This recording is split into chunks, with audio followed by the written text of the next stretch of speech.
எரேமியா 30ஆம் அதிகாரம் 17ஆம் வசனத்தை வாசிப்போம். Let's read Jeremiah chapter 30 verse 17. அவர்கள் உன்னை விசாரிப்பாரற்ற சீயோன் என்று சொல்லி உனக்கு தள்ளாண்டவள் என்று பெயரிட்டபடியால் நான் உனக்கு ஆரோக்கியம் வரப்பண்ணி உன் காயங்களை ஆற்றுவேன் என்று கர்த்தர் சொல்கிறார். For I will restore health unto thee, and I will heal thee of thy wounds, saith the Lord, because they call thee an outcast, saying, This is Zion, whom no man seeketh after. ஆகையால் இந்த வசனத்தின் மூலமாக கர்த்தர் நம்மோடு இடைப்பட வேண்டும். Through these verses God should speak to us. அதற்காக கர்த்தரை ஸ்தோத்திரிப்போம். ஸ்தோத்திரம் ஸ்தோத்திரம் ஸ்தோத்திரம் ஸ்தோத்திரம் ஸ்தோத்திரம் ஸ்தோத்திரம். கர்த்தாவே, எங்களுடைய செவிகளை நீர் திறந்து இந்த வார்த்தைகள் மூலமாக நீர் எங்களோடு பேசும்போது எங்களுடைய செவிகள் அதை ஏற்றுக்கொண்டு அதை விருத்த சேதனம் பண்ணி இந்த வசனங்கள் மூலமாக எங்களுக்கு ஒரு பிறப்பு உண்டாகட்டும், மறுரூபம் உண்டாகட்டும். நீர் எங்களை சுகமாக்கும். இயேசு நாமத்தில் வேண்டிக் கொள்கிறோம் பிதாவே, ஆமென். ஒரு காற்றுக்குள்ளாக ஒரு பெரிய வீடு இருக்கிறது என்று வைத்துக் கொள்வோம். Let us consider in a jungle there is a great house. சின்ன பிள்ளைகளுக்கு நான் ஒரு क्वेश्चन கேட்க போறேன், கவனிங்க. And I'm going to ask a question for the little children. Please listen carefully. ஒரு பெரிய காட்டுக்குள் மிருகங்கள் எல்லாம் இருக்கு. அந்த காட்டுக்குள்ள காட்டு மிருகங்கள் இருக்கு. அந்த காட்டுக்குள்ள ஒரு வீடு இருக்கு. And in a big jungle there is so many wild beasts there, and in the midst of the jungle there is a great house.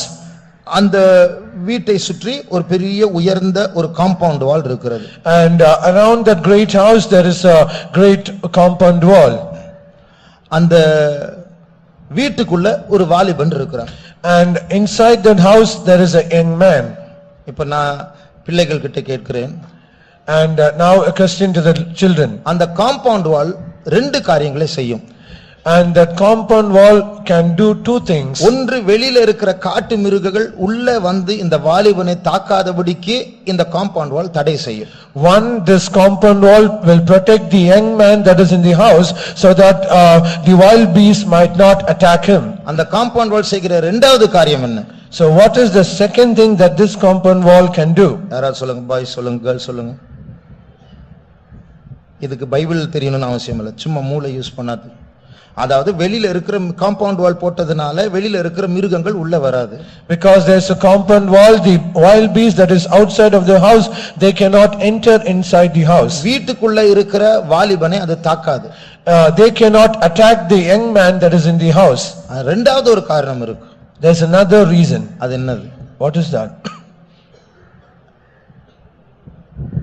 Correct answer சொன்னீங்கன்னா ஒரு பென் கிடைக்கும். நீங்க கரெக்டா சொன்னீங்களான்னு செக் பண்ணிக்கோங்க. உள்ள இருக்கிற வாலிபன் வெளியே போக கூடாது. And the young man that is inside the house, he should not go out. அவனை கட்டுப்படுத்துகிற ஒரு சுவர். That is the wall that can control him. இதுதான் உன்னுடைய ஏரியா. இதை தாண்டி போனால் யாரும் உன்மேல் உத்தரவாதம் வைக்க முடியாது. And this is your area. If you transgress or go out of this limit, no one can protect you. ஆகையால் வெளியில இருக்கிற மிருகங்கள் உள்ள வராதபடிக்கு அது பாதுகாக்கிறது.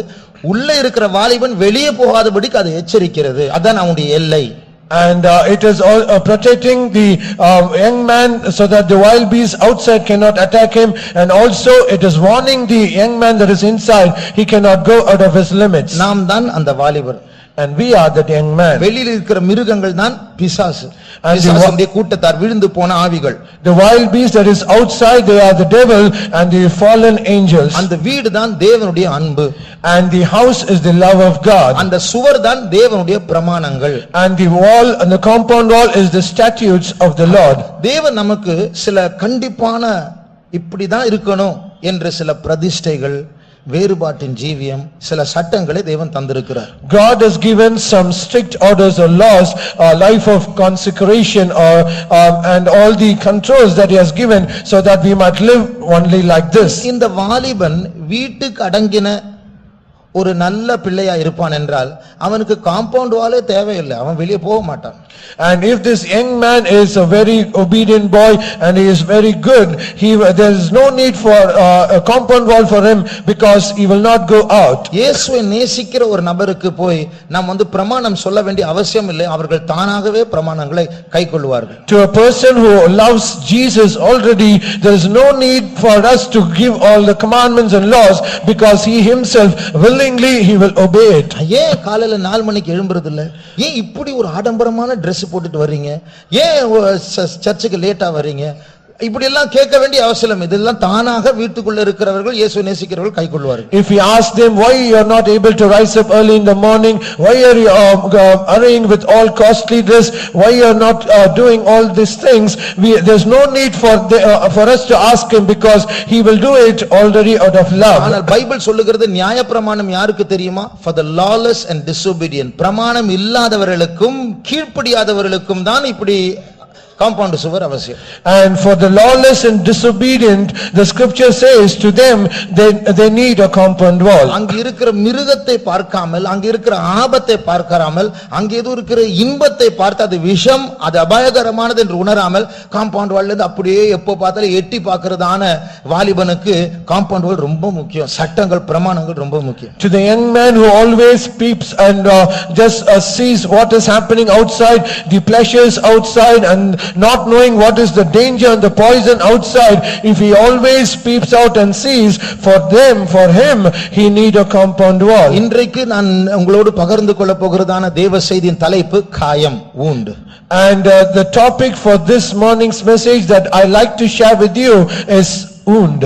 நம்மில் அநேகர் வீட்டையும் விட்டு வெளியே வந்து காம்பவுண்ட் வாலையும் தாண்டி வெளியே குதித்து விட்டு இப்ப காயப்பட்டவர்களா இருக்கிறோம். And many among us, not only we have gone outside of the house, but also we have gone out of the compound wall and we are all hurt. சரீர பிரகாரமான காயத்தை பற்றி நம்ம எல்லாருக்கும் தெரியும். We all know about the physical wound. உள்ள இருக்கிற ரத்தம் வெளியே வந்துவிடும். And the blood that is inside, it will come out. அதுல சீடு காணப்படும். We will have pus in it. அதுல வேதனை இருக்கும். We will have pain in it. இதே போல ஆவிக்குரிய ஜீவிதத்திலும் நம்முடைய ஆத்மாவிலும் காயங்கள் இருக்கிறது. So also in our spiritual life as well as in our soul, there is wound. அங்கேயும் ரத்தமும் வேதனையும் இருக்கிறது. ஆனால் அது நம்முடைய சரீரத்திற்கு வித்தியாசமான ஒரு காரியம். Even there we have that blood and pain, but it is something different from our physical body. இன்னும் குறிப்பா சொல்லப்போனால் நம்முடைய புறம்பான சரீரத்தில் நடக்கிற சில காரியங்கள், சில வியாதிகள், சில காயங்கள் நம்முடைய ஆத்மாவில் நடக்கிற சில விழுகைகள், ஆபத்துகளுடைய பிரதிபலிப்பா இருக்கிறது. And to make it more clearer, the wounds that is happening in our physical body, in our outer body, it is just a reflection that happens in our spiritual life. நம்முடைய உடம்புல ஒரு முட்டில ஒரு அடிபடும் போது ரத்தம் வெளியே வருகிறது போல ஆத்மாவில காயம் உண்டாகும் போது அங்கிருந்தும் ரத்தம் வெளியே வரும். When we get hurt on our knees, as blood comes out of that place, so also if our soul is wounded, there is also blood comes out of it. பைபிள்ல ஒரு வசனம் இருக்கிறது. லேவியராகமம் 17ஆம் அதிகாரம் 11ஆம் வசனம். In the scripture we read in Leviticus chapter 17 verse 11. மாம்சத்தின் உயிர் இரத்தத்தில் இருக்கிறது. மாம்சத்தின் உயிர் இரத்தத்தில் இருக்கிறது. The life of the body is in blood. எத்தனையோ பேர் விஞ்ஞானிகள் இதை விமர்சனம் பண்ண, இரத்தத்தில் உயிர் இருக்கிறது என்ற என்ன அர்த்தம்? அது தப்பு. And many scientists they just criticize in saying what is that life in blood. ஆனால் இதனுடைய அர்த்தம் என்ன தெரியுமா? But do you know what is the meaning of this? நாம் சுவாசிக்கிறதான ஆக்சிஜன், பிராணவாயு, தமிழ்ல பிராணவாயு, லைஃப் கேஸ். இந்த லைஃப் கேஸ் தான் நாம் உள்ள எடுத்து, இந்த ரத்தம் தான் இந்த பிராணவாயுவை எடுத்து, இந்த ஆக்சிஜன் எடுத்து ஒவ்வொரு பாடியில இருக்கிற ஒவ்வொரு கோடிக்கணக்கான அணுவுக்கு பகிர்ந்து கொடுக்கிறது. And the oxygen, there is a life gas in our body, it is this oxygen, it is this blood which absorbs this oxygen and it distributes to every cell in our body. அப்போ நம்முடைய மாம்சத்தில் இருக்கிற உயிர், நம்முடைய மாம்சத்தின் உயிர், ஒவ்வொரு அணு, அந்த மாம்சத்தில் இருக்க ஒவ்வொரு அணுவினுடைய உயிர், அந்த லைஃப் கேஸ், உயிர், அந்த வாயு, அது நம்ம ரத்தத்தில் தான் இருக்கிறது. எவ்வளவு பொருத்தமான ஒரு காரியம் அது. And how appropriate it is, because the life of each and every cell in our body, it is through this oxygen. ஆகையால் நம்முடைய சரீரத்தை விட்டு ரத்தம் வெளியே வரும்போது ஒரு அர்த்தத்தில் ஜீவன் நம்மை விட்டு போகிறது. So in one sense, if blood comes out of our body, little life out of us goes out. ஆகையால் நம்முடைய ஆத்மாவில் காயம் என்று சொல்லும்போது நம்முடைய ஆத்மா விட்டு நித்திய ஜீவன் கசிந்து போகிறது என்ற அர்த்தம். So when we say, when we get hurt and a wound in our soul, from our soul, eternal life is going out. அப்ப நம்முடைய ஜீவியத்துல நம்முடைய ஆத்துமாவில் சில காயங்கள் வரும்போது நமக்குள் நித்திய ஜீவன் குறைய ஆரம்பிக்கும். So in our spiritual life, in our soul, if there are some wounds happening, then eternal life, it is on the decrease. சில துக்கமான ஞாபகங்கள் வரும்போது, When we have some sorrowful memories, சில கடந்த கால பாவங்களை பற்றிய குற்ற உணர்வு வரும்போது, when we have some guilty conscience of the past sins in our life, சில நபர்கள் மேல் நமக்கு கசப்பு வரும்போது, when we have some bitterness about someone, ஒரு குறிப்பிட்ட ஒரு பிரச்சனையை பற்றி இது தீராது என்கிற ஒரு அவிசுவாசம் வரும்போது, when we have an unbelief for a particular thing that it will not be solved, நம்முடைய வாழ்க்கையை பற்றி எதிர்காலத்தை பற்றி ஒரு பயம் வரும்போது, when we have a fear of our future, சில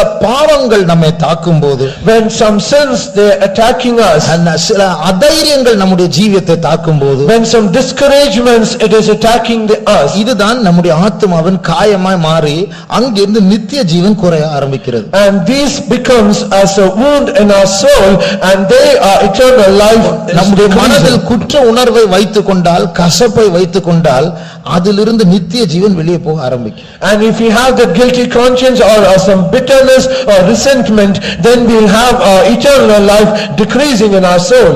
நமக்கு வருகிற கோபம், நமக்கு வருகிற இச்சைகள், அது நம்முடைய ஆத்மாவை காயப்படுத்துகிற ஒரு மிருகமா இருக்கு.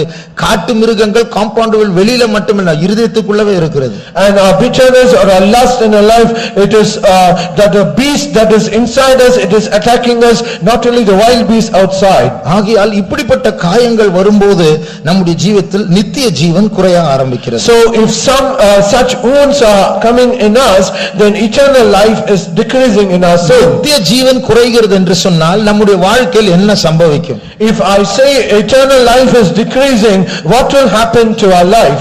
தேவனுக்கும் நமக்கும் ஒரு பிரிவு உண்டாகும். அதுதான் நித்திய ஜீவன் குறைகிறது என்ற அர்த்தம். There will be a separation between us and our God.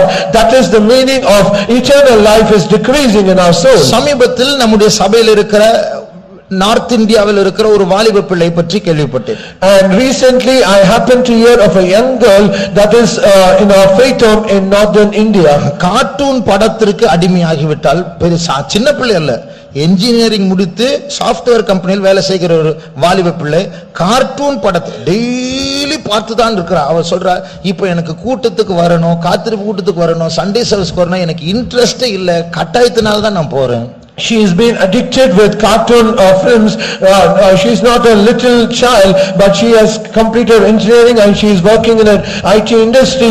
And because of this addiction, she says that she doesn't have any desire to come to the tarrying meeting or to the service or any of the church meetings. அது ஒரு இன்பம் தான். அந்த இன்பம் அவளுடைய ஆத்மாவை காயப்படுத்தி, அந்த ஆத்மாவிலிருந்து வெளியே ரத்தம், அதாவது நித்திய ஜீவன் வெளியே போய், இப்போ தேவனுக்கும் அவளுக்கும் தொடர்பு இல்லாதபடிக்கு கட்டாயத்தினால் ஏதோ ஒரு காம்பவுண்ட் வால் இருக்கு, அதை தாண்டி போக கூடாது, அதனால வரேன், என்னை விட்டு நான் சந்தோஷமா வெளியே போய் விடுவேன். It is indeed a pleasure, and that pleasure has some wound in our soul, and because of that blood is coming out, and because of this she has eternal life is decreasing in our soul, and because of some forcing or some mandatory thing she has to come for the church. அப்போ நம்முடைய பழைய அபிஷேகம் இப்பொழுது இல்லை. And she has not the old. நம்முடைய இது போல நாம் எல்லாரும் காயப்பட்டால் நமக்கு பழைய அபிஷேகம் இருக்காது. And so also if we are also hurt and we have wounds in our life, our old anointing will not be here. பழைய விசுவாசியா இருப்போம், ராபோஜனம் சொன்னாலே காணாமல் போய்விடுவோம். We might be old believers, the moment that we hear there's a communion service, we'll disappear. இந்த கூட்டங்களுக்கு வருவதுதான் நம்முடைய சௌக்கியம், நம்முடைய ஆரோக்கியம், நம்முடைய முன்னேற்றம். இயேசு சீக்கிரமா வரப்போகிறார், காலம் இல்லை என்று எத்தனை பிரசங்கள் கேட்டாலும் நமக்கு ஞாயிற்றுக்கிழமை அந்த 10:30 மணிக்கு தான் வருவோம், மீட்டிங் முடிச்ச உடனே காணாம போயிடுவோம். How much ever we might hear coming for this meeting early, and because this coming will be a healing, and this is a secret so that we might be caught up at the coming of the Lord, how much ever they hear, they will just come only at 10:30 on Sunday. இது விமர்சனம் பண்ணும்படியாகவோ குறிப்பிட்ட சிலரை குற்றப்படுத்தும்படியாக சொல்லவில்லை. அப்படிப்பட்டவர்கள் காயப்பட்டிருக்கிறார்கள். ஆகையால் தான் அப்படிப்பட்டதான காரியங்கள் நடக்கிறது. It is not that we are saying this to criticize, to blame some specific people. It is said because such people are wounded, and for this reason we are saying this. சிலரை கூப்பிடுவோம், நீங்க Sunday school டீச்சரா இருப்பீங்களா? வேண்டாம் brother, நான் ஏற்கனவே அனுபவிச்சுட்டேன், கூட்டத்துக்கு வரேனா போறேனா, இதுதான் அவங்களுடைய அர்த்தம். எங்கேயோ காயப்பட்டிருக்கிறாங்க. If we ask someone, brother or sister, can you partake in the Sunday school ministry, the moment they hear this they'll say, brother, it is okay, I'll be just an ordinary believer, I've already experienced all such pains, and please leave me alone. The meaning is they have already wounded. இப்படிப்பட்ட காயங்களை எந்த மனுஷனால் அந்த காயப்பட்டவர்களாலும் சுகப்படுத்த முடியாது. And such wounds no one, even they them that are wounded, cannot heal that. இது சத்ரு உண்டு பண்ணின காயம் என்று அதே அதிகாரம் சொல்லுகிறது. And the same chapter says this is the wound that has been inflicted by the enemy. வாசிங்க எரேமியா 30ஆம் அதிகாரம் 12ஆம் வசனம் வாசி 13ஆம் வசனம் வாசி. Let's read Jeremiah chapter 30 verse 13. உன் நேசர் யாவரும் உன்னை மறந்தார்கள், அவர்கள் உன்னை தேடார்கள். திரளான உன் அக்கிரமத்தின் நிமித்தமும் உன் பாவங்கள் பலத்து போனதின் நிமித்தமும் சத்துரு வெட்டும் வண்ணமாகவும் கொடியவன் தண்டிக்கிற வண்ணமாகவும் நான் உன்னை தண்டித்தேன். சத்ரு தண்டிக்கிறது போல நான் உன்னை தண்டித்தேன். I have chastised you as the enemy chastises you. இங்கிலீஷ்ல I wounded thee with the wound of an enemy. ஒரு சத்ரு உன்னை காயப்படுத்துவதன் மூலமாக நான் உன்னை காயப்படுத்தி விட்டேன். And as the enemy that wound you, I have wounded you. அப்போ இப்படி நாம் அநேகர் சத்ருவினால் காயப்பட்டவர்களாக தான் இங்க உட்கார்ந்து கொண்டிருக்கிறோம். And many of us we are being seated here as being wounded by an enemy. ஆகையால் நம்முடைய ஜீவியத்து ஆத்மா ரத்தம் நித்திய ஜீவன் கசிந்து கொண்டிருக்கிறது, குறைந்து கொண்டிருக்கிறது. இதை நம்ம சிலர் உணர்கிறோம், நம்ம சிலர் உணராமல் இருக்கிறோம். And because of this there is blood that is oozing out of our soul, and because of this we are there is a leak in our eternal life. Some people they realize this and some people they don't. 12ஆம் வசனத்தை வாசியுங்கள். Let's read verse 12. கர்த்தர் சொல்லுகிறது என்னவென்றால், உன் புண் ஆறாததாயும் உன் காயம் கொடிதாயும் இருக்கிறது. உன் புண் ஆறாது, அந்த காயம் கொடிதாய் இருக்கிறது. Thy bruise is incurable and thy wound is not healing. இது அர்த்தம், மனுஷிகமா நம்ம என்ன அட்வைஸ் பண்ணினாலும் என்னதான் அவர்களுக்கு சொன்னாலும் அது அவர்களுக்கு அந்த காயம் ஆறாது. And the meaning is, whatever we might say, how much we might say, the wound will not be healed. ஆனால் கர்த்தர் இந்த வார்த்தை 17ஆம் வசனத்தில் வாசித்தோமே, கர்த்தர் என்ன சொல்லுகிறார்? But in verse 17, what does the Lord say? வாசியுங்கள். அவர்கள் உன்னை விசாரிப்பாரற்ற சீயோன் என்று சொல்லி உனக்கு தள்ளுண்டவள் என்று பெயரிட்டபடியால் நான் உனக்கு ஆரோக்கியம் வர பண்ணி உன் காயங்களை ஆற்றுவேன் என்று கர்த்தர் சொல்கிறார். ஆண்டவரே அந்த காரியம் யாரும் உன்னை சுகப்படுத்த முடியாது. ஆனால் உன் பேரு கெட்டு போய்விட்டது, உன்னுடைய ஆவிக்குரிய ஜீவன் ஒரு தாழ்வான நிலவரத்தில் இருக்கிறது, நீ விசாரிப்பற்றவள் என்று தள்ளுண்டவள் என்று மற்றவர்கள் சொல்லுகிறார்கள். ஆகையால் நானே உன்னுடைய மேட்டர்ல உன்னுடைய காரியத்துல நான் தலையிடுகிறேன், உன் காயத்தை நான் ஆற பண்ணுவேன். And God says it is only He that should heal us, because your name is spoiled and you are called as outcasts and you are people that no one seeketh after, because you are in low spiritual state and you are a very poor state. I myself will heal you. அப்போ நாம் வீடையும் தாண்டி compound வாலையும் தாண்டி ஆசைப்பட்டு சில காரியங்களை அனுபவிக்க போய் காயப்பட்டு உட்கார்ந்து கொண்டிருக்கிறோம். And we have also crossed the house, went outside the compound wall, and we are now wounded. நித்திய ஜீவனை இழந்து விட்டோம். We have lost the eternal life. அப்போ உன் நேசர்கள் எல்லாம் உன்னை மறந்தார்கள், அவர்கள் உன்னை தேடுவதில்லை என்று 14ஆம் வசனத்தில் வாசிக்கிறோம். And verse 14 we read, all the lovers have forgotten thee, they seek thee not. உன்னுடைய திரளான அக்கிரமத்தின் நிமித்தம் இது நடந்தது. And because of the multitude of thine iniquities this thing has happened. பாவத்திற்கும் அக்கிரமத்திற்கும் ஒரு வித்தியாசம் இருக்கிறது. There is a difference between sin and iniquity. அந்த பாவத்தின் துவக்கம் தான் அக்கிரமம். The beginning of that sin is iniquity. அது இருதயத்தில் மறைந்திருக்கிற ஒரு காரியம், அது வெளிப்படும் போது அது பாவமாய் மாறுகிறது. That is hidden in the heart, but when it is manifested or revealed, it becomes sin. நான் சொன்னேன் ஒரு வாலிப பிள்ளை பற்றி. Already I have said about a young girl. அவ டெய்லி எப்போதும் கார்ட்டூன் படம் தான் பார்த்துட்டு இருப்பா. Every day, always she used to watch the cartoon movies. இப்பொழுதும் அதுதான், அப்படிதான். Even now she is doing that. அப்போ எனக்கு தெரியாது, வேறொரு ஊழியக்கார பிரதர் இப்படி சொல்லுகிறாள், என்ன செய்ய வேண்டும் என்று கேட்டார். I do not know that, but the other servant of God, he asked me saying, she is saying like this, what can we do? அப்ப நான் சொன்னேன், இவள் இந்த பாவத்தை ஒரு நாள் ஃபர்ஸ்ட் டைம் முதல் முறையாக செய்திருப்பாளே. And I told him, this girl should have done this sin for the first time on one day. அன்றைக்கு இதை பார்க்கலாம், ஒரு முறை பார்க்கலாம் என்று ஒரு முடிவை எடுத்தாலே அதுதான் அக்கிரமம். And on that day she took a decision that I'm going to see it, that is iniquity. அப்போ நம்முடைய இருதயத்தில் ஒரு நாள் இந்த காயத்திற்கு காரணமாக அந்த வாலிபன் இன்னைக்கு காம்பவுண்ட் வாலை விட்டு வெளியே போய் இன்னைக்கு ஒரு சிங்கம் அவனை கவ்வி கொள்ளுகிறது, எப்படியோ தப்பிச்சு ஓடி வந்துட்டு இருக்கிறான், ஆனா கையெல்லாம் காயம். அவன் வீட்டை விட்டு போகணும்னு ஒரு நாள் முடிவெடுத்தானே, அதுதான் அவனுடைய அக்கிரமம். And one day this young man, he went outside and he was attacked by a lion and somehow he escaped, but however he has wound in his body, but on one day he had the decision that he is to go outside, that is his iniquity. அப்ப அந்த காயத்தை, அந்த அக்கிரமத்தை சரிப்படுத்தி அந்த காயத்தை அதை அறிக்கை பண்ணி அதை சரிப்படுத்தாவிட்டால் சுகமான பிறகு அடுத்த காயம் அவனுக்கு ரெடியா இருக்கும், ஏன்னா அவன் திருப்பியும் வெளியே போகிறான். And if he does not reconcile and if he do not confess, so that he might confess all the iniquities, though he will be healed after some time, immediately he will be ready to receive the next attack. இஸ்ரவேல் ஜனங்களை பற்றி ஆண்டவர் சொல்லுகிறார், அவர்களுக்கு ஒரு தேசிய காயங்கள் இருந்ததாம். And concerning the children of Israel, they had some national wounds. National wounds. ஒரு தேசமாக அவர்கள் காயப்பட்டவர்கள். And as a nation they are wounded. அவர்கள் திருந்த வேண்டும், மறுபடியும் வெளியே போகக்கூடாது, தேவனண்டை வர வேண்டும், மன்னிப்பு கேட்க வேண்டும் என்கிற ஒரே நோக்கத்தோடு அந்த காயங்களை ஆண்டவருடைய வாழ்க்கையில் அனுமதித்தார். And they should be corrected, they should return back, they should not go back to that iniquity. God allowed some chastisement. ஆனா ஆண்டவர் சொல்ல, உன்னை அடிச்சு பிரயோஜனம் இல்லை, நீ இன்னும் எதிர்த்து கொண்டுதான் இருக்கிறாய். But God says there is no use for me to give all these punishments, you are yet more wicked. ஏசாயா 1 அதிகாரம் 5-6 வசனங்களை வாசியுங்கள். Let's read Isaiah chapter 1 verse 5 and 6.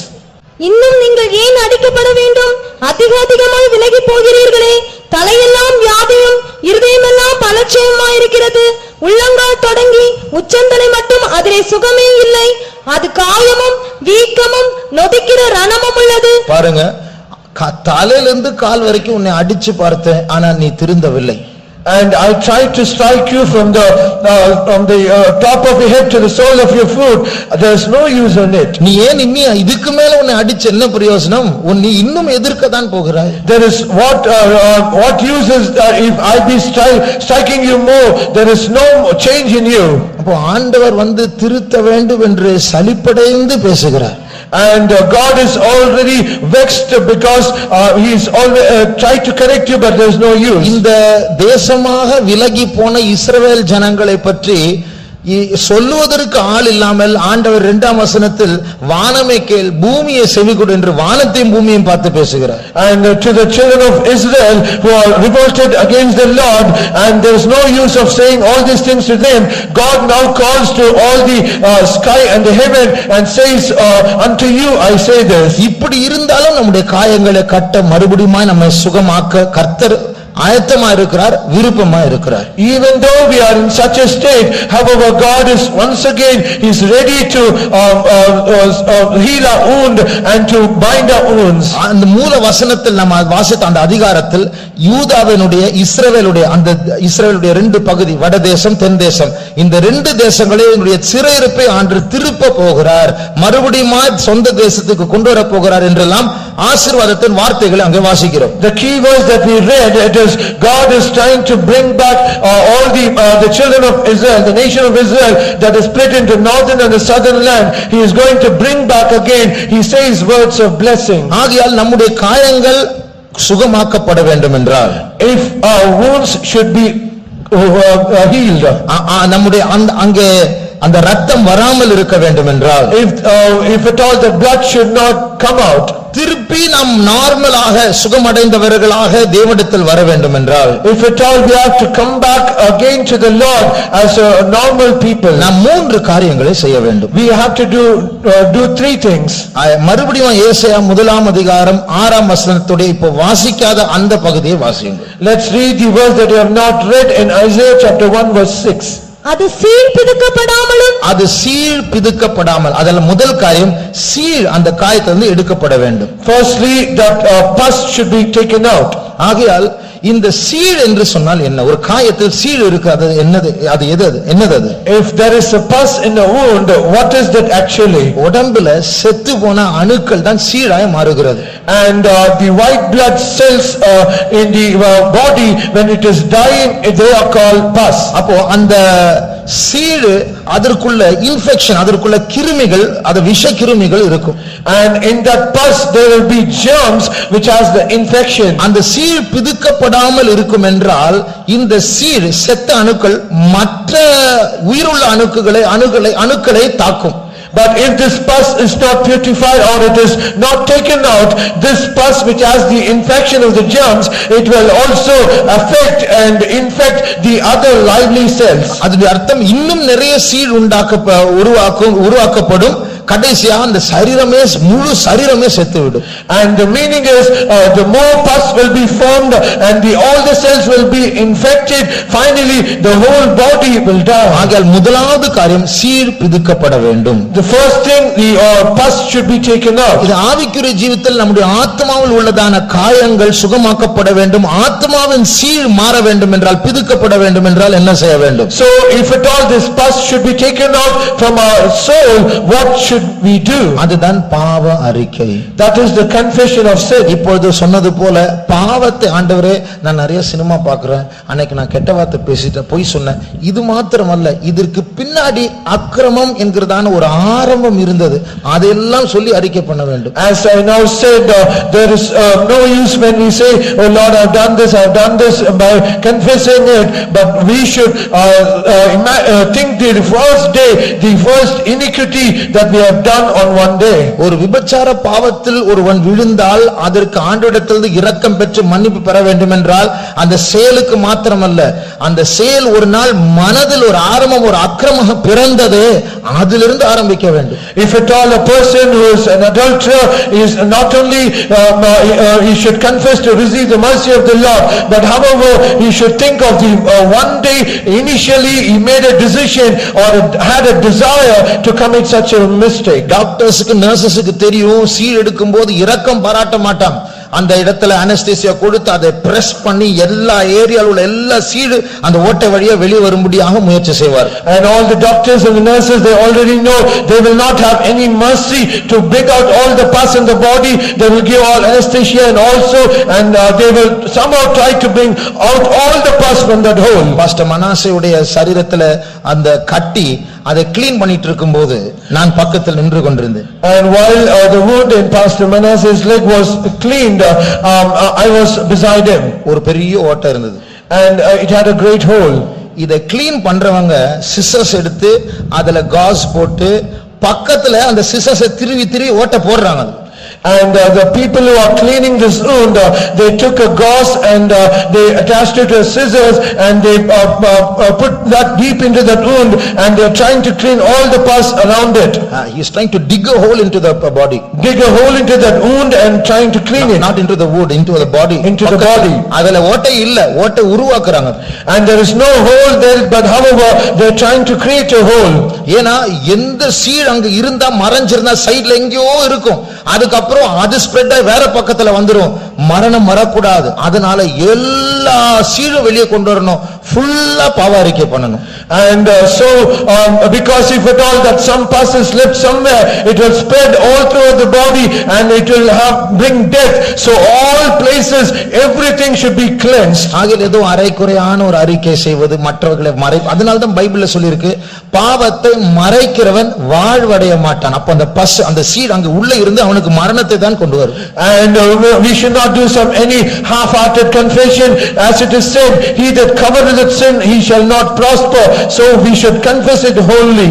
சரீரத்தில் சீடு பாய்சனா இருந்து பரவி சரீரத்தை கொல்லுகிறது போல அறிக்கை செய்யாத பாவங்கள் ஆத்மாவுக்குள்ள விஷமாயிருந்து அது ஆத்மாவை கொன்றுவிடும். As the pus inside the body, if it is not cleaned wholly, it will affect the whole body and bring about death. So also if there is unconfessed sins in our soul, if it is not confessed in the right way, then it will bring death to our soul. இதனாலதான் சரியான பாவ அறிக்கை பண்ணாம மனம் திரும்பாம ஞானஸ்நானம் இருக்கிறது கியூல நிக்கிறதான அந்த பரிசேயர்களை பார்த்து யோவான் ஸ்நானங்கள் திட்டுகிறார். விரியன் பாம்பு குட்டிகளை உங்களை யார் ஞானஸ்நானம் எடுக்க சொன்னது? நீங்க ஞானஸ்நானம் எடுக்கிறதுனால வரப்போகிற கோபத்திலிருந்து தப்பி விடலாம் நினைக்கிறார்களா? மனம் திரும்புவதற்கு ஏற்ற கனியை ஃபர்ஸ்ட் கொடுங்கள் என்று திட்டுகிறார். And because of this John the Baptist says to all the Pharisees that is on the queue to take the waters of baptism without unconfessed sins, he says, "Oh ye brood of vipers, have you come here to take the waters of baptism?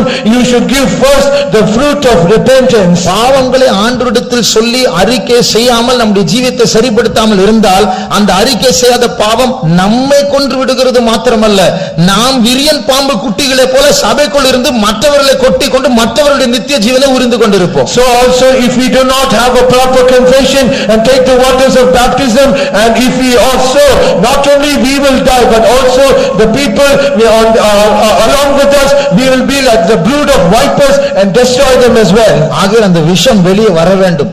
So that poison should come out, அதுதான் சீழ் பிடுங்கப்படுவது. and that is the pus being taken out. இரண்டாவது, Secondly, அடுத்த காரியம் வாசியுங்கள் 6ஆம் வசனத்தில். கட்டப்படாமலும் that is not bound. அப்போ சீழ் எடுத்த பிறகு அங்க பஞ்சி வச்சு அங்க கட்டுவோம், அந்த காயத்தை கட்டுவோம்.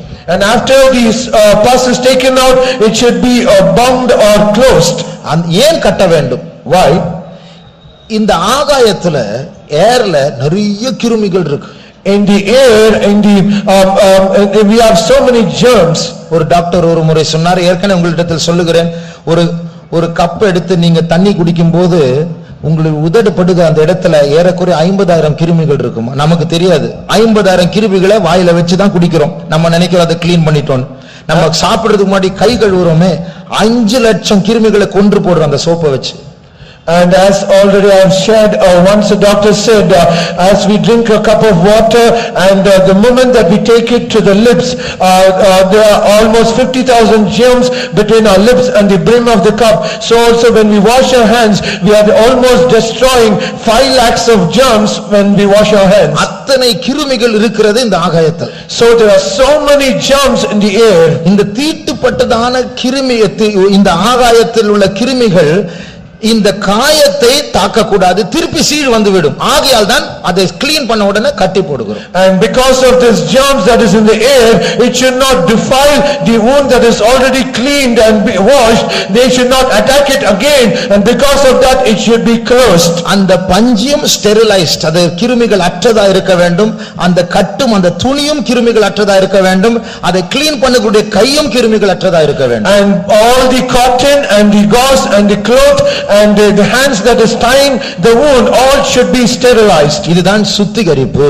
This is cleansing. காயத்தை கட்டுவது என்று சொல்லுவது அந்த குறிப்பிட்ட நபர் வெளி உலகத்தினால் தீட்டுப்படாதபடிக்கு அவரை அந்த காயத்தை பிரித்து விடுகிறோம். அதை தனிப்பட்ட விதத்தில் அதை ப்ரொடெக்ட் பண்ணுகிறோம். அதுதான் காயத்தை கட்டுவது. And binding up or closing up that wound is that the person who has already hurt or have this wound, so that he might not be hurt again, defiled by outside, we have to separate him. ஆகையால் காயப்பட்டவருடைய காயங்கள் சுகமாக்கப்பட வேண்டும் என்றால் வெளி உலகத்திலிருந்து பிரிந்து வேறுபட்டு ஜீவிக்கிறதான ஒரு ஜீவியத்தை காத்துக்கொள்ள வேண்டும். So the person who has already wounded and he should be healed totally and he should not be defiled again, we should have this life of separation or being separate. இல்லை என்றால் திறந்த ஒரு காயம் மறுபடியும் காயப்படலாம், மறுபடியும் அது சாவுக்கு ஏதுவானதாய் மாறலாம்.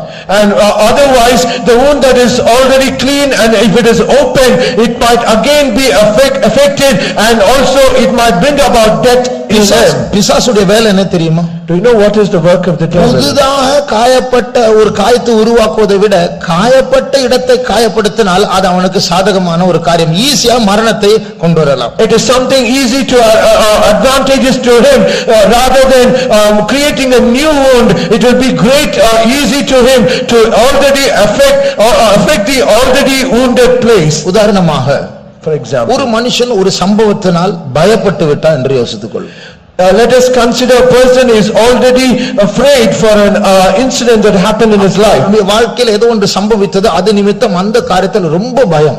And some event has happened in his life, and because of that he is much more afraid. அதுதான் அவனுடைய காயம். That is his wound. இப்போ பிசாசுக்கு ஒரு மனுஷனை அனுப்பி அந்த குறிப்பிட்ட சம்பவத்துல இன்னும் அதிகமா பயமுறுத்த ரொம்ப ஈஸியான ஒரு காரியம்.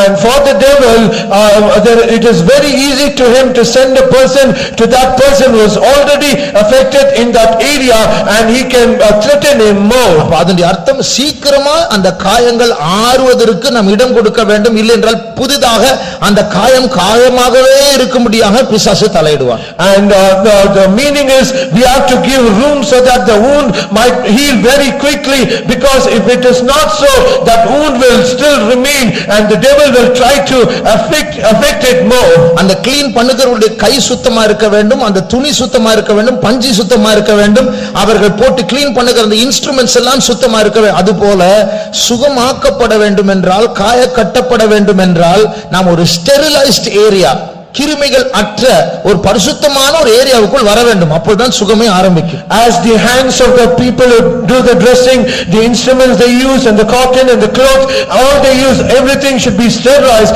So also if we should also come to a place where it is sterilized and where we cannot be affected.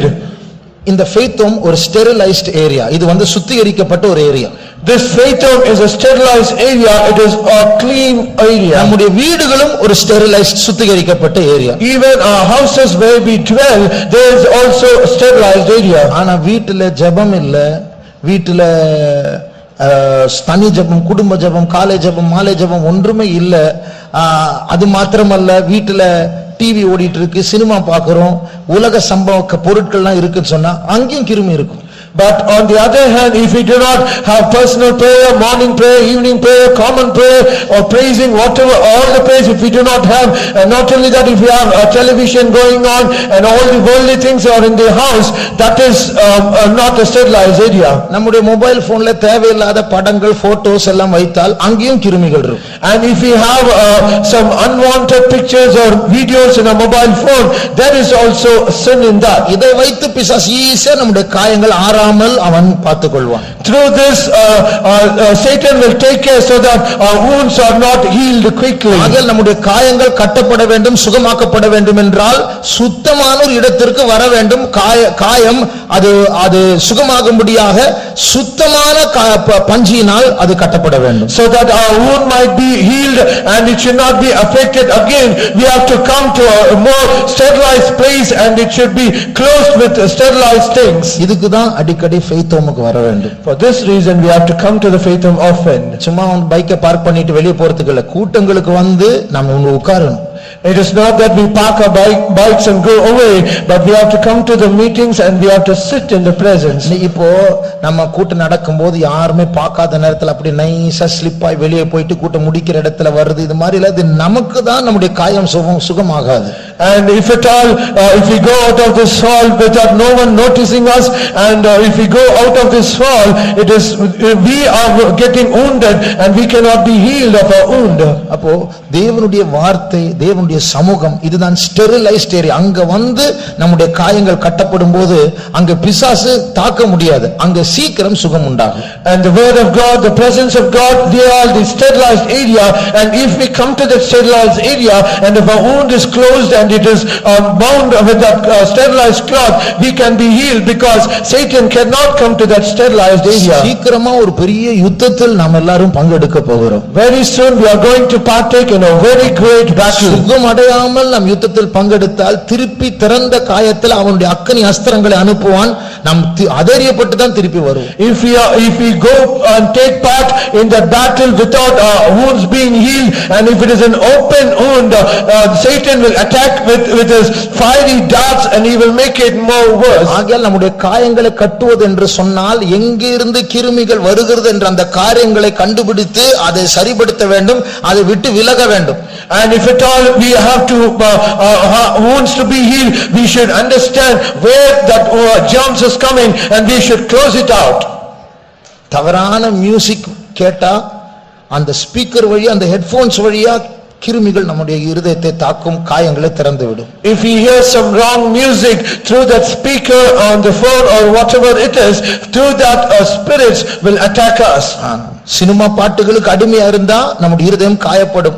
அதுல ஒரு பிரதிஷ்டை செய்தால்தான் சுகமே உண்டாகும். அதான் காயத்தை கட்டுவது. If we are addicted to listening cinema songs, then that is also a wound. Only when we make a decision or consecration, our wounds will be healed. சில விசுவாசிகளுடைய ரிங்டோனே சினிமா பாட்டு தான். இங்க கேட்டதில்லை, ஒருவேளை இனிமே கேட்க போறேன்னு தெரியல. கேட்கறதுக்கு முன்னாடி அதை எடுத்து விட்டால் நல்லது. And some other mobile phones, the ringtone itself is a movie song. I have not heard till now, perhaps I might hear it. So before that, please remove it. ஆகையால் நம்முடைய காயங்களை கட்ட வேண்டும் என்றால், அது சீக்கிரமாய் ஆற வேண்டும் என்றால் நம்முடைய காயங்களை கட்ட வேண்டும். அதிலே ஒரு வேறுபாட்டு ஜீவத்தை காத்துக்கொண்டு சில காரியங்களை பிரதிஷ்டை செய்ய வேண்டும். So if our wounds has to be healed and if it is be closed, so we have to have some life of consecration and preserve the life of separation. மூன்றாவது, thirdly, இந்த வசனத்தை மூன்றாவது காரியம் வாசிங்க.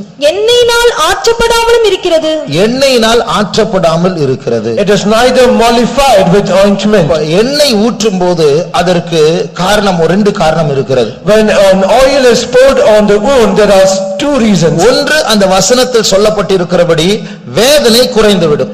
One, as it is said in that verse, your pain will decrease. அது நம்முடைய ஜீவியத்திலே கூட கர்த்தர் இந்த காயங்கள் சுகமாகுகிற நேரத்தில் எண்ணெயை போல அவருடைய கிருபையை நாம் தாழ்த்தி பெற்றுக்கொள்ள வேண்டும். So also in our spiritual life, when our wounds are getting healed, we should receive the grace of God as an oil to that wound. ஒரு முறை ஒரு வாலிப பிள்ளை இப்படி சொன்னார். Once a young girl, she said like N this, பாவத்தை ஜெயிக்க நான் ஃபாஸ்டிங் எடுத்திருக்கிறேன், அழுது இருக்கிறேன், ராத்திரி கூட நான் ஜெபிச்சிருக்கிறேன், அதனால இனி நான் ஜெபிக்க மாட்டேன். and to overcome my sin, I have taken fasting and I have already prayed all through the night. I have no results, so henceforth I will not pray. இப்படியெல்லாம் செய்தும் எனக்கு விடுதலை கிடைக்கவில்லை, ஆகையால் இனிமேல் நான் ஜெபிக்க போகிறது. Having done all these things, I have not been delivered from my sin, so henceforth I will not pray. அப்போ நான் சொன்னேன், Then I said, இப்படி நீ ஜெபிக்க மாட்டேன்னு நீ சொல்றதுனால சுகம் கிடைக்குமா? and you say, because he's saying that you are not pray, are you going to get the deliverance? வேற எங்க போக போற சுகத்துக்கு? So to where are you going to go apart from this? ஆண்டவர் ஒரு அநீதியான நியாயாதிபதியை போல பதிலளிக்காத நேரத்தில் நீ ஒரு விதவையை போல அவரை அலட்ட வேண்டும். And if God appears sometime as the unrighteous judge who is not answering your prayers, you should make him compelled to answer your prayer. You should trouble him with your You should trouble him with your prayer. அப்போ அவரே சொல்லுகிறார், நான் ஒரு அநீதியான நியாயாதிபதியை போல உன் ஜெபங்களுக்கு சில நேரத்தில் பதில் கொடுக்க மாட்டேன், ஆனா நீ விதவையை போல என்னை அலட்டிக் கொண்டே இருக்க வேண்டும். And he himself says that I will be sometimes as an unrighteous judge and I will not answer your prayer, but you as the widow, you should keep on troubling me. ஒரு தத்துவ ஞானி இப்படி சொன்னார், in times of trouble we tend to move away from God, but where? அதாவது நமக்கு கஷ்டம் வரும்போது, பிரச்சனை வரும்போது, ஆண்டவர் பதில் சொல்லாமல் இருக்கும்போது, இதெல்லாம் தேவனெல்லாம் சும்மா கூப்பிட்டதெல்லாம் வேஸ்ட், நம்ம போவோம், எங்க போவோம்? And one philosopher says, in times of trouble, we get to move away from God, but where we are going to. So in all these trials and tribulations, when we get fainted, but we are going away from Him, but where are we going to go? திருப்பி தாழ்த்தி அவர்கிட்ட தான் வரணும். We have to humble ourselves and we have to come back only to Him. அப்போ அவர் எண்ணெயை தருவார், அந்த காயத்தை ஆற்றக்கூடியதான எண்ணெயை அவர் தருவார். Then He will give that oil, the oil that can heal that wound. அது மாத்திரமல்ல, இந்த காயம் அந்த எண்ணெயை போடும்போது சீக்கிரமாக அது அந்த காயம் மூடப்படும். And when this ointment is applied on that wound, it will be healed very quickly. அப்போ அந்த ஹீலிங், அந்த சுகமாக்குதல் சீக்கிரமாய் வர வேண்டும் என்றால் விசுவாசம் எண்ணெயை போல நமக்குள் பெருக வேண்டும். And if that healing should be happen very rapidly, this faith should increase as an oil. அப்போ இப்படிப்பட்டதான நேரத்தில் இந்த காயம் இருக்கும்போது, அந்த அதைரியம் வரும்பொழுது, அந்த பயம் வரும்போது, அதற்கேற்ற சில வசனங்களை ஆண்டவர் நமக்கு தந்திருப்பார், வாக்குத்தத்தங்களை தந்திருப்பார், அதை அறிக்கை பண்ணிக்கொண்டே இருக்க வேண்டும். And when discouragement and unbelief comes in these times, if it is not healed, then God might have given the promises appropriate to that, we should keep on confessing that. ஆகல் பாவத்தை அறிக்கை செய்தால் போதாது, கர்த்தர் தந்திருக்கிற வாக்குத்தத்தங்களை அறிக்கை செய்ய வேண்டும். Not only we should confess our sins, we should also confess the promises that God has given us. இந்த மூன்று காரியங்களை செய்யும் போதுதான் சீக்கிரமா அந்த சீலெல்லாம் எடுக்கப்பட்டு எந்த கிருமிகள் உள்ள போகாமல் அந்த காயம் மூடப்படும். When we do all these three things, all the pus will be taken out of the wound, and this wound will be closed so that the other germs might not affect again. நான் சுகம் அடைந்தேன், நான் மறுபடியும் நார்மலா ஆரோக்கியமா இருக்கிறேன் ஆத்துமாவில் என்று சொல்லும் பொழுது அதற்குரிய அறிகுறி என்ன? And what is the sign when we say I have been healed perfectly and I have been being as a normal person? திருப்பி அந்த காட்டுக்குள் இருக்கிற வீட்டுக்குள் வந்து விடுவோம். And we will come back to that house, we who are outside in the jungle. அந்த காட்டில் இருக்கிற வீட்டுக்குள் வருவது மாத்திரமல்ல, இனிமேல் வெளியே போக மாட்டோம். அந்த வீடு தான் நம்முடைய தங்கும் இடம். Not only we have come back to the house from the jungle, henceforth we will not go outside of that house, because that house will be the place of our dwelling. சுருக்கமாய் சொல்லப் போனால் அந்த ஆரோக்கியமுள்ள ஆத்துமா இப்பொழுது சொல்லும், நான் இயேசுவை நேசிக்கிறேன். In short, that healthy soul will say, now I love my Jesus. இஸ்ரவேல் ஜனங்களை ஆண்டவர் நியாயப்பிரமாணத்தை வைத்து உள்ளே கொண்டு வர விரும்பினார். And to the children of Israel, God tried to bring them back through all the laws and statutes. ஆண்டவர் 10 கற்பனைகளை கொடுத்தார். God gave them the 10 இந்த commandments. 10 கற்பனைகளில் ரெண்டே அன்பு பிரமாணங்கள் மறைந்திருந்தது. And inside this 10 commands, only 2 commands about love, it is hidden. அந்த 10 கற்பனைகளுடைய முதல் 4 கற்பனைகள் தேவனோடு இருக்கிற உறவில் பூர்த்தியாகும். And the first part of the 10 commandments, the 4 commandments, it is the relationship that we have with our God. It is fulfilled by relationship with God. It is fulfilled by the relationship that we have with our God. 5ஆம் கற்பனையிலிருந்து 10ஆம் கற்பனை வரைக்கும் அந்த 6 கற்பனைகள் பிறரோடு இருக்கிற ஆரோக்கியமான அன்பை வைத்தால் இதை கைக்கொள்ளலாம். And the commandment from 5 to 10, the 6 commandments, it is the relationship that we have to have with others. ஆகையால் தான் அந்த 10 கற்பனைகளை ரெண்டாய் அன்பின் பிரமாணங்களை சுருக்கி ஆண்டவர் சொல்லுகிறார், உன் தேவனாகிய கர்த்தரை முழு ஆத்துமாவோடு முழு பலத்தோடு முழு மனதோடு நீ அன்பு கூறுவாயாக, உன் பிறனை உன்னை நீ நேசிக்கிறது போல நீ நேசிப்பாயாக. And for that reason Jesus, he reduced the 10 commandments into 2 commandments of love. So the first is love the Lord thy God with all thy soul, with all thy strength, with all thy mind, with all thy heart, and love thy neighbor as thyself. அப்ப இப்படி நம்ம ஆண்டவரை நேசிக்க ஆரம்பிக்கும் போது அந்த compound வாலுக்குள்ள தேவனுடைய அன்பு மறைந்திருக்கிறது. ஏதோ கட்டுப்படுத்துகிறது அல்ல, கட்டாயப்படுத்துகிறது அல்ல. அந்த அன்பினால் உள்ள இருக்கும்போது, அந்த அன்புக்குள் வரும்போது திருப்பி காயமே இருக்காது. And as when we loving our Lord Jesus like this compound wall, it will not appear as something that is controlling us or something that is very strict to us, but however we'll see that love that is inside that compound where we are loving the Lord more. எல்லா பிரமாணங்களை மீறி அந்த compound உள்ள வாளை நாமே உடைத்து விட்டு எல்லா மிருகங்கள் வீட்டுக்குள் வந்தது போல இருக்கிறது சிலருடைய வாழ்க்கை. In some people's life it is appearing as though they are transgressing all that love, going out of that love and destroying all the walls. ஆகையால் கர்த்தர் நம்முடைய ஜீவியத்தை புதுப்பிக்க விரும்புகிறார். நம்முடைய காயங்களை அவர் ஆறப்பண்ண நார்மலாய் ஆரோக்கியமுள்ளவர்களாய் மாற்ற அவர் விரும்புகிறார். So God is desirous to renew our life, and he is also desirous to heal our wound and bring back us to a normal life. ஆண்டவரிடத்தில் அறிக்கை செய்து விடுதலை இல்லையா? And is there no deliverance after confessing to the Lord again and again? உங்களுக்கு தெரிஞ்ச அறிமுகமான ஊழியக்காரர்கள் கிட்டயோ மூத்த விசுவாசிகள் கிட்டயோ நம்பக்கூடியவர்கள் கிட்டயோ அதை எடுத்து சொல்லுங்கள். And go to the servant of God or to the believer that is more familiar to you and they are more mature to you, and make them to understand. அவர்கள் உங்களுக்காக ஜெபிப்பார்கள். They will pray for you. அப்போ அந்த seal பிதுக்கப்படும்.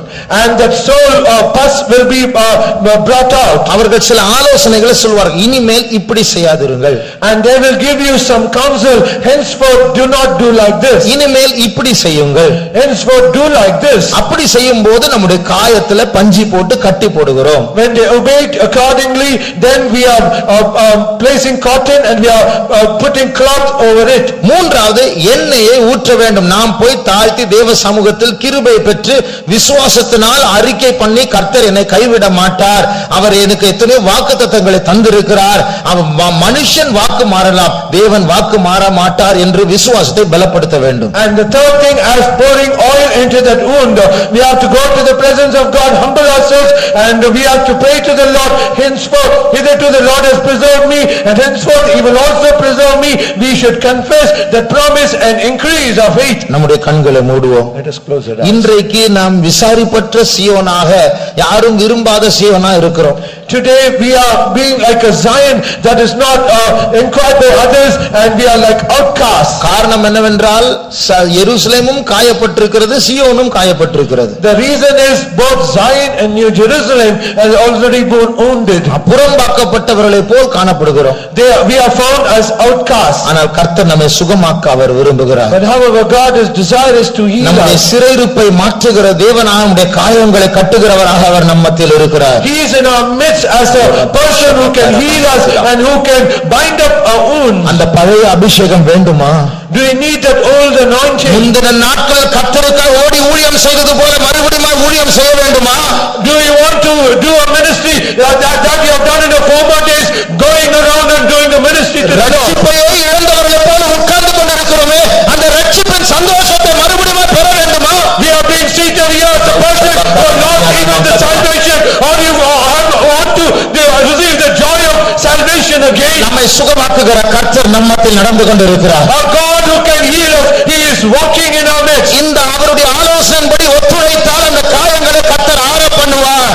And he will heal the wound that is not doing up with him. ஒப்பு கொடுக்கிற கரங்களை உயர்த்துவோமாக. All those who yield, lift up your hands. நம்முடைய பரிகாரியாகிய கர்த்தர் சரீரத்தின் காயங்களை மாத்திரமல்ல, ஆத்துமாவின் காயங்களையும் அவர் சுகமாக்கி நமக்குள் ஆரோக்கியத்தை அவர் கட்டளையிடுவார். Our God who is a healer, he is not only a healer to our body, he is a healer to our soul, and he will heal us and make us a normal person. கரங்களை உயர்த்தினவர்கள் கவனியுங்கள்.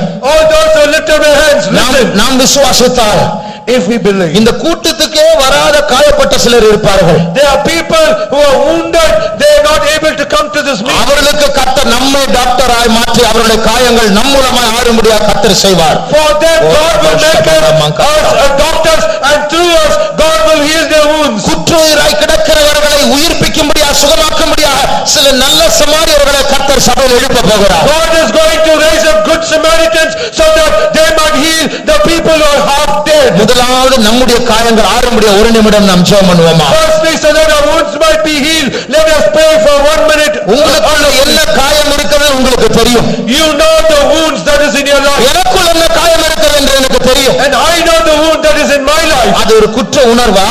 Is it a guilty conscience? இல்லைஎன்றால் அது ஒரு பாவ தொடர்பா? Or is it a relationship with sin? இல்லைஎன்றால் ஒரு உலக ஆசையா? Or is it a love of the world? இல்லைஎன்றால் மாறாத ஒரு அதைரியமா? Is it that discouragement that is not? இல்லையென்றால் ஒரு பயமா?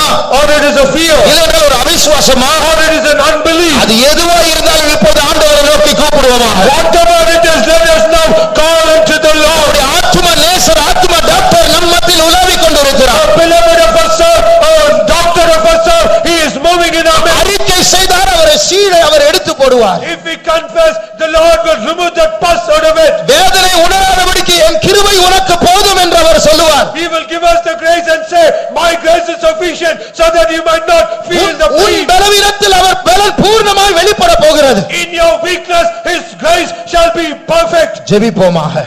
Let us pray. அறிக்கை பண்ணுவோமாக. Let us confess. கர்த்தரிடத்தில் உண்மையை பேசுவோமாக. Let us speak truth to the Lord. மறுபடியும் சொல்லுகிறேன், பாவத்தை மறைக்கிறவர்கள் வாழ்வடைய மாட்டார்கள். Once again I say, he that covereth the sin shall not prosper. பரிசுத்தவானை போல் நடித்து கொஞ்ச நாட்கள் அட்ஜஸ்ட் பண்ணி வாழலாம். இயேசுவின் வருகையின் போது பாதிக்கப்படுவோம். You can act like a saint and you shall live ordinary, but at the coming of the Lord you shall be left behind. ஏமாற்ற வேண்டாம், நம்மை நாமே ஏமாற்றுகிறோம். பாவத்தை அறிக்கை செய்து வாழ்வடைய வாழ்வடைவோமாக. Do not deceive, you are being deceived by yourself. Let us confess and let us live. ஒரு நிமிடம் தருகிறேன், ஆண்டவரிடத்தில் வாய்களை திறந்து அறிக்கை பண்ணுவோமாக. I give you 1 minute, open your mouth and confess your sins to அந்த the Lord. சீழை உள்ள வைக்க வேண்டாம். Let us not keep the pus அந்த inside. விஷம் ஒரு நாள் நம்மை கொன்று போடும். That poison will kill us one day. அதை அறிக்கை செய்து வெளியே கொண்டு வருவோமாக. Let us confess it and bring it out. நம்முடைய பரம டாக்டர் ஒரு படியை நாம் எடுத்தால் அவர் 10 படி எடுத்து அடி எடுத்து அவர் நமக்கு சுகத்தை தருவார். When we take one step and our heavenly doctor, he will take 10 steps and he will enable us to confess. ஆண்டவரே, எங்களை தாழ்த்துகிறோம் அப்பா. எங்களுடைய ஆத்துமாவில் இருக்கிற எல்லா காயங்களை மாற்றுகிற கர்த்தர் நீர் ஆண்டவரே. சரியான ஒரு மனம் திரும்புதல் பாவ அறிக்கை உண்டாகட்டும் ஆண்டவரே. பரிசேயரை போல மாயமாலம் செய்து வாழ்ந்தது போதும் ஆண்டவரே.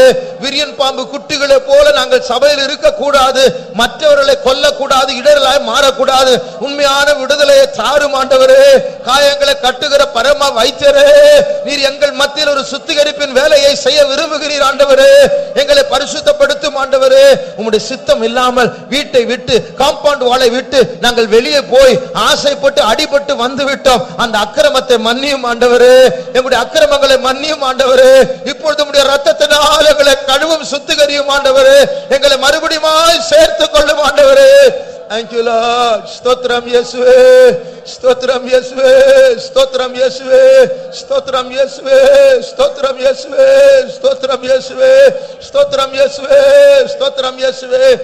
இரண்டாவது, நாம் சில பிரதிஷ்டைகளை செய்ய வேண்டும். Secondly, we should do some consecrations. நான் இனிமேல் பாவமும் செய்ய மாட்டேன், ஆனால் அந்த காரியத்தை நான் விடவும் மாட்டேன் என்று சொல்லி நாம் அட்ஜஸ்ட் பண்ணி வாழக்கூடாது. திருப்பி காயம் வரும். We should not adjust and live saying, I will not do that sin anymore, but however, I cannot leave that sin. We should not live like that. பிரதிஷ்டை செய்வோமாக. Let us make a consecration. Compound சுவரை எழுப்புவோமாக. Let us build up a compound அந்த wall. கிருமிகள், அந்த மிருகங்கள் மறுபடியும் நம்முடைய வீட்டை தாக்காதபடிக்கு நம்மை நாமே பாதுகாத்துக் கொள்வோமாக. Let us protect ourselves so that the germs of the beast might not attack us once again. உன்னை சுத்தமுள்ளவனாய் காத்துக்கொள். Preserve yourself as a pure man. ஒரு விசுவாசிக்கும் அவிசுவாசிக்கும் செய்ய அநியாயமான நுகத்தில் பிணைக்கப்படாதிருங்கள். Let us not be entangled in this thing so that we might not be deceived. ஆகையால் நீங்கள் இவர்களை விட்டு புறப்பட்டு வெளியே வந்துவிடு, அப்பொழுது நான் உங்களுக்கு தகப்பனாய் இருப்பேன், நீங்கள் என் குமாரர்கள் குமார்த்திகளாய் இருப்பீர்கள். So come out from them and separate yourselves, then I shall be your father and you shall be my sons and daughters. உலகத்திலும் அதில் உள்ளவைகளிலும் அன்பு கூறாதிருங்கள். Love not the world and the things of the world. ஒருவன் உலக ஆசை வைத்தால் பிதாவுடைய அன்பு அவரிடத்தில் இல்லை. If any man love the world, the love of the father is not in him. விபச்சாரக்காரர்களே, விபச்சாரிகளே, தேவனுக்கு உலக சிநேகம் தேவனுக்கு விரோதமான பகை என்று அறியாதிருக்கிறீர்களா? Oh, ye adulterers and adulteresses, do ye not know the love of the world is enmity to God? வேண்டாம், அந்த உலக பொருள் வேண்டாம்.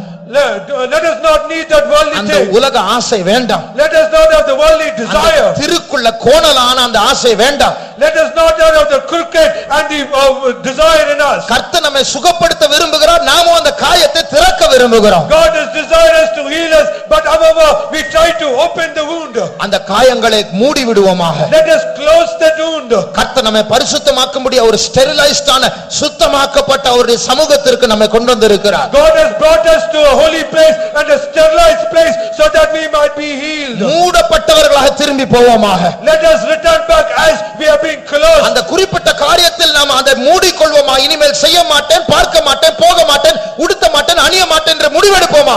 Let us take a decision so that we might henceforth do not see, not do, not think about it, and let us close it. கர்த்தர் எருசலேமின் அலங்கங்களை எழுப்பிக் கொண்டிருக்கிறார். God is building up the walls of Jerusalem. அந்த மிருகங்கள் திருப்பி தாக்காதபடிக்கு கர்த்தர் நம்மை பிரதிஷ்டைக்குள் கொண்டு வந்து கொண்டிருக்கிறார். God is bringing back to the consecration so that all the wild beasts might not come into us. பிரமாணம் இல்லாத ஜனங்களை போல் இருக்க வேண்டாம். Let us not be a people without any laws or statutes. அக்கிரமம் நம்மை தாக்க விட வேண்டாம். Let us not allow so that iniquity might attack us. கட்டுப்பாடு உள்ள பிரமாணம் உள்ள ஒழுக்கம் உள்ளவர்களாய் மாற்றப்படுவோமாக. Let us be people who are controlled and disciplined people.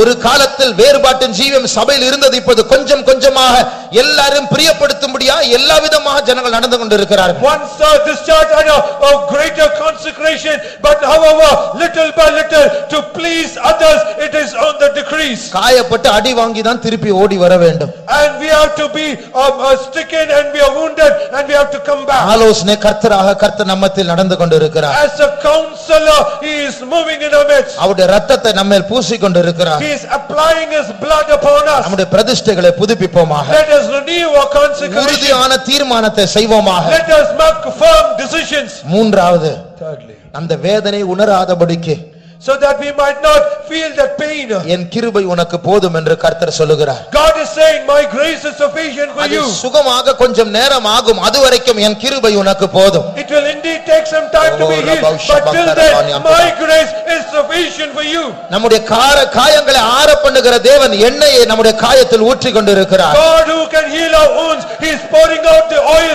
upon our wound. அந்த வேதனையின் மத்தியில் அவருடைய கிருபை அவர் தந்து கொண்டிருக்கிறார். Amidst that pain, he is giving us his grace. அது மாத்திரமல்ல, Not only நம்முடைய that, விசுவாசத்தை இந்த நேரத்தில் பலப்படுத்துவோமாக. let us increase our faith. அந்த காயம் நெகட்டிவான எதிர்மறையான வார்த்தைகளை நம்மோடு பேசும். That wound, it will speak to us all negative words. உன் வாழ்க்கையே பாழாய் போய்விட்டது. Your whole life has become desolate. இனிமேல் உனக்கு ஆவிக்குரிய நம்பிக்கை இல்லை. No more you have any spiritual ஏதோ hope. தெரியாம வந்து விட்டாய், அப்படியே ஓட்டத்தை ஏதோ ஒரு வேகத்தில் ஓடிக்கொண்டிரு. Somehow unknowingly you have come, so with some speed you can run. இப்போது அந்த காயம் சீக்கிரமா ஆறும்படி அவருடைய வாக்குத்தத்தங்களை சொல்லுவோமாக. Now let us confess all the promises so that that wound might be healed quickly. அவரிடத்தில் வருகிறவர்களை அவர் புறம்பே தள்ளுவதில்லை. Him that cometh to him, he will never cast them away. வருத்தப்பட்டு பாரம் சுமக்கிறவர்கள் நீங்கள் என்னிடத்தில் வாருங்கள், நான் உங்களுக்கு இளைப்பாறுதலை தருவேன். All that are worried and heavy laden, come unto me, I shall give you rest. அழைக்கிறவர் உண்மை உள்ளவர், அவர் அப்படியே செய்வார். Faithful is he who has called us, he shall do it. என்னிடத்தில் நற்கிரியை ஆரம்பித்த தேவன் அதை கிறிஸ்துவின் நாள் வரைக்கும் நடத்த அவர் வல்லவராய் He இருக்கிறார். that started a good work in me, he is able to accomplish it on that day in Christ Jesus. உன்னை காயப்படுத்துகிறவன் ஒருவன் வழியாய் வந்தாலும் அவன் 7 வழியாய் சிதறடிக்கப்படுவான். He that inflicted that wound, though he might come in one way, he shall flee away in 7 நானே ways. உன்னுடைய பரிகாரியாகிய கர்த்தர். I am the God that healeth you. உன் அப்பத்தையும் தண்ணீரையும் ஆசீர்வதித்து வியாதியை விலக பண்ணுவேன். I shall bless your bread and water, and I shall cast away the disease from you. பயப்படாதே, நான் உன்னோடு கூட இருக்கிறேன். Fear not, I am with you. திகையாதே, நான் உன் தேவன். Be not dismayed, I am thy God. பாவங்கள் உனக்கு மன்னிக்கப்படுவதாக. Let your sins be forgiven. அவர் நம்முடைய அக்கிரமங்களை ஏற்றுக்கொண்டார், நம்முடைய மீறுதல்களை அவர் ஏற்றுக்கொண்டார். He has accepted our iniquities and he has accepted our transgressions. கர்த்தரால் தெரிந்து கொள்ளப்பட்டவர்களுக்கு விரோதமாய் குற்றம் சாட்டுகிறவன் யார்? கர்த்தர் என்னை நீதிகரிக்கிறார். Who is that accuses the people who are chosen by God?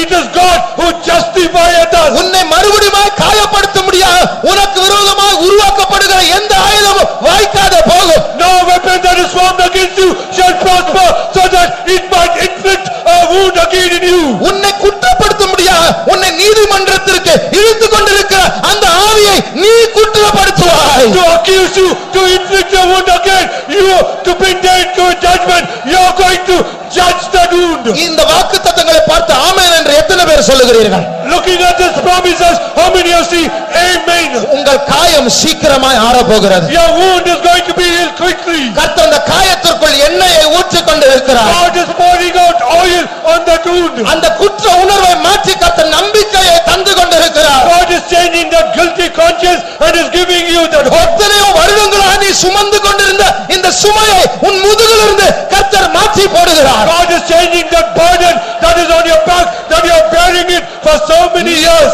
நீ போகும்போது சமாதானத்துடனே போ, கர்த்தர் உன்னோடு கூட இருக்கிறார். When you leave this place, go in peace. God is with you. கர்த்தர் நம்மை பலப்படுத்திக் கொண்டிருக்கிறார். God is strengthening us. ஆவியானவர் நம்மத்தில் அசைவாடிக் கொண்டிருக்கிறார். The Spirit of God is moving in us. தேவன் நம் பட்சத்தில் இருக்கிறபடினால நம்மை எதிர்க்கிறவன் யார்? When God is for us, who is that can be against us? இது சுத்தமாக்கப்பட்ட ஆகாயம். This is the sterilized area. sterilized area. இந்த ஆகாயத்தை கர்த்தர் பரிசுத்தப்படுத்தி இருக்கிறார். God has sanctified it. ஆகையால் சீக்கிரமாய் சுகம் உண்டாக போகிறது. For that there will be healing very soon. இங்கே காற்று பரவி இருக்கிறது போல ஆவியானவர் இந்த இடத்தில் பரவி இருக்கிறார். As the air is dispersed here, so also the Spirit of God is dispersed here. சின்ன பிள்ளைகள் முதற்கொண்டு இந்த ஹால் முழுவதும் பின்னாடி சேரில் சைடில் நாட்களில் உட்காருகிற ஜனங்கள் வரைக்கும் மூடிக்கொண்டிருக்கிறார். Right from the little child that is seated in the front till the last seated on the chairs, everyone, the Spirit of God is going to take control of them. ஆவியானவர் உங்களை சூழ்ந்து கொண்டிருக்கிறது உணர்கிறீர்களா? Do you realize the Spirit of God is engulfing you? காற்று உங்களை சுத்தி இருக்கிறது போல ஆவியானவர் உங்களை சுத்தி இருக்கிறார். As the air is surrounding you, so also the Spirit of God is உங்களை surrounding சுத்தி you. இருக்கிற ஆவியானவரிடத்தில் ஒரு சத்தம் கேட்கிறது. And there is a voice from the Spirit of God. உண்டாக கடவது. Let it be done.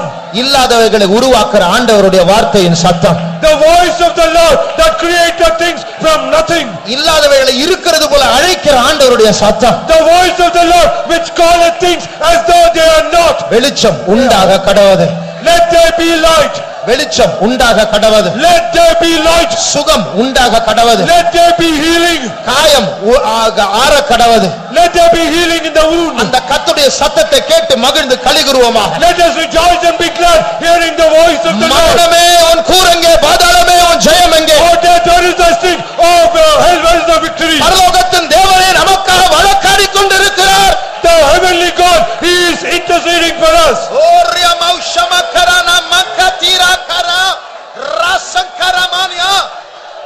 உன்னை காயப்படுத்தும்படியாக சத்ரு உன்னுடைய காயத்தை பார்த்த உன்னுடைய அம்பை அக்கினி அஸ்திரத்தை எய்து கொண்டிருந்தார். And the devil was trying to inflict you on the wound and is sending fiery darts upon you. ஆனால் கர்த்தர் உனக்கு விசுவாசம் என்னும் கேடகத்தை தந்திருக்கிறார். But however, God has given the shield of faith. கர்த்தர் உன் கையில் ஆவியின் பட்டயத்தை தந்திருக்கிறார். He has given the sword of the Spirit in your hand. அவனுக்கு கேடகம் இல்லை, நீ அவனை வெட்டுவாய், அவன் காயப்பட்டு போகிறான். And he has no shield, you can smite him and he will be wounded.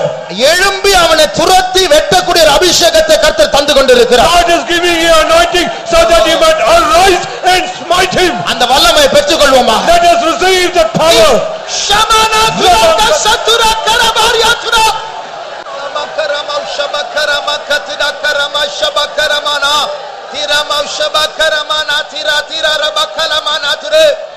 சீக்கிரமா ஒரு சபையாக நாம் எழும்ப போகிறோம். Soon we are going to arise as a church. தேவன் நம்மத்தில் எழும்ப போகிறார். God is going to arise in us. நம்மை காயப்படுத்தின, நம்முடைய முற்பிதாக்களை காயப்படுத்தின, சபையை காயப்படுத்தின அந்த வல்லமைகளை நாம் துரத்த போகிறோம். We are going to drive out the powers that have wounded our forefathers, the church and ourselves. அதனால் ஓட முடியாது. They cannot flee. அதை விட நாம் வேகமாக ஓட போகிறோம். Because we are going to run faster than them. நம்முடைய கை அதன் பிடரியில் இருக்க போகிறது. Our hands will be upon their neck. அதன் மேல் கர்த்தர் எழுதி இருக்கிற நியாய தீர்ப்பை நம் மூலமாய் அவர் செலுத்த போகிறார். And God